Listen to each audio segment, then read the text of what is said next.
Ahí comienza el cristianismo con Jesús. Claro. Más o menos muere Cristo 33, resucita, la iglesia nace también 34 después de Cristo, después vienen las misiones de Pablo.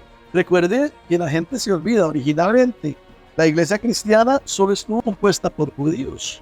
Claro. Es con Pablo que se abre, Al Pedro, mundo gentil. con la visión que tuvo allí del hombre que lo mandó a llamar Cornelio, que se abre al mundo gentil. Pero entonces volvemos al asunto. Cuando Jesucristo viene, y eso es muy importante, un verso que está en Gálatas que dice: cumplido el tiempo, nació Jesucristo de mujer. ¿Cuál era cumplir el tiempo? Era como una sazón que se daba. Estaba el Imperio Romano, ponía la parte política.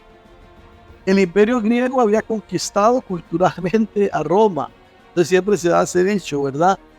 Roma conquistó militarmente a Grecia, pero Grecia conquistó militarmente a Roma. De hecho, los dioses que tenía Roma fueron cambiados a los dioses griegos y le pusieron nombres romanos.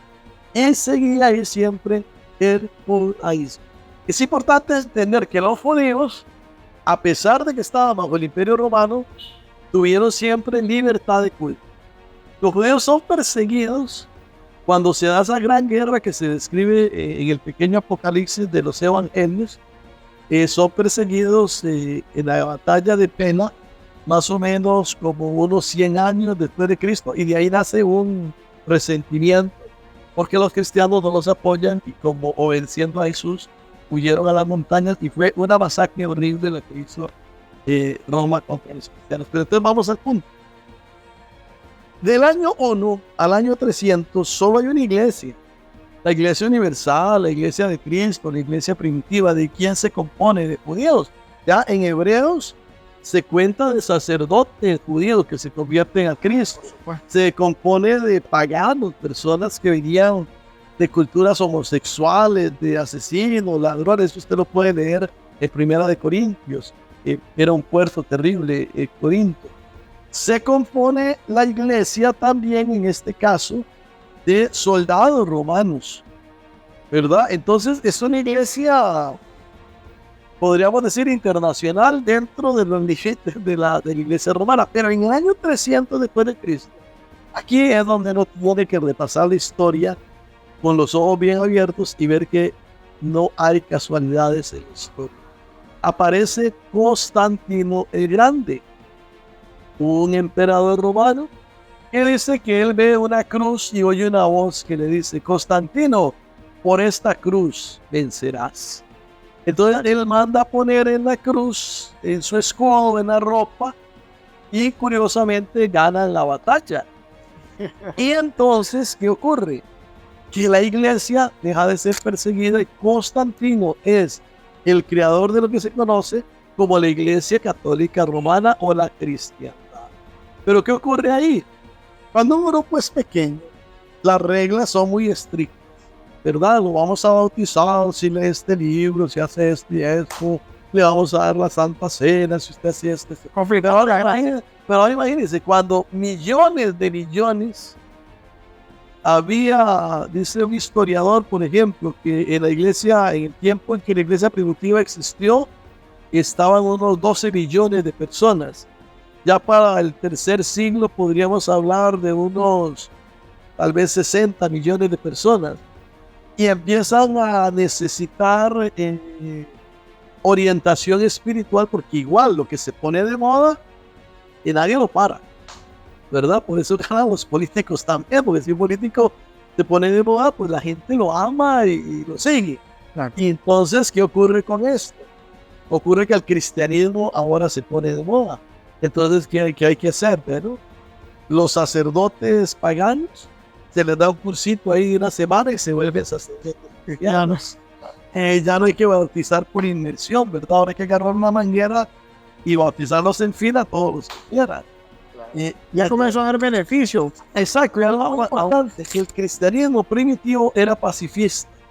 Entonces el cristiano primitivo prefería morir que tomar las armas. Con Constantino era un honor ir a morir por el imperio, ir a las cruzadas.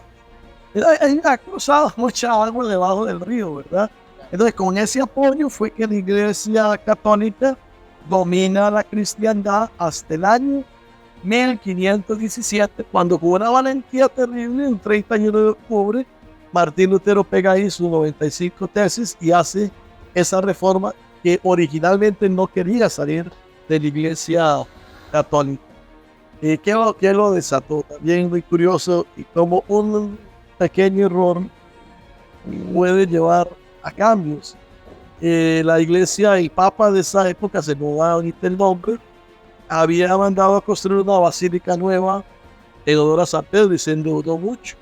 Entonces la manera de pagarlo, de sacarle plata a la gente, fue inventar unos documentos que se llamaban indulgencias. Claro. Entonces usted iba, le pagaba al sacerdote ahí un dinero y él le decía, puede ir a matar, puede ir a robar, puede ir a cambiar la doña, lo que usted quiera.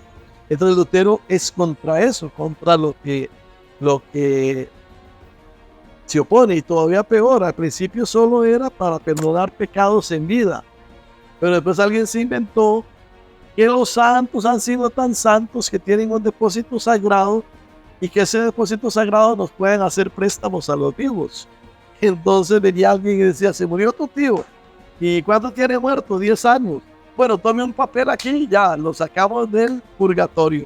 Y entonces decía Tesla, en el momento que la moneda cae en la alcancía, el alma de su familiar vuela para el cielo. Imagínense, Wow. 2 millones, ¿verdad? Y es muy importante que los teólogos tenemos que ser humildes y admitir los errores que la religión comete, Por supuesto. porque hay gente que se obstina en defender, como me decía un profesor de estudios sociales, nunca defienda lo indefendible.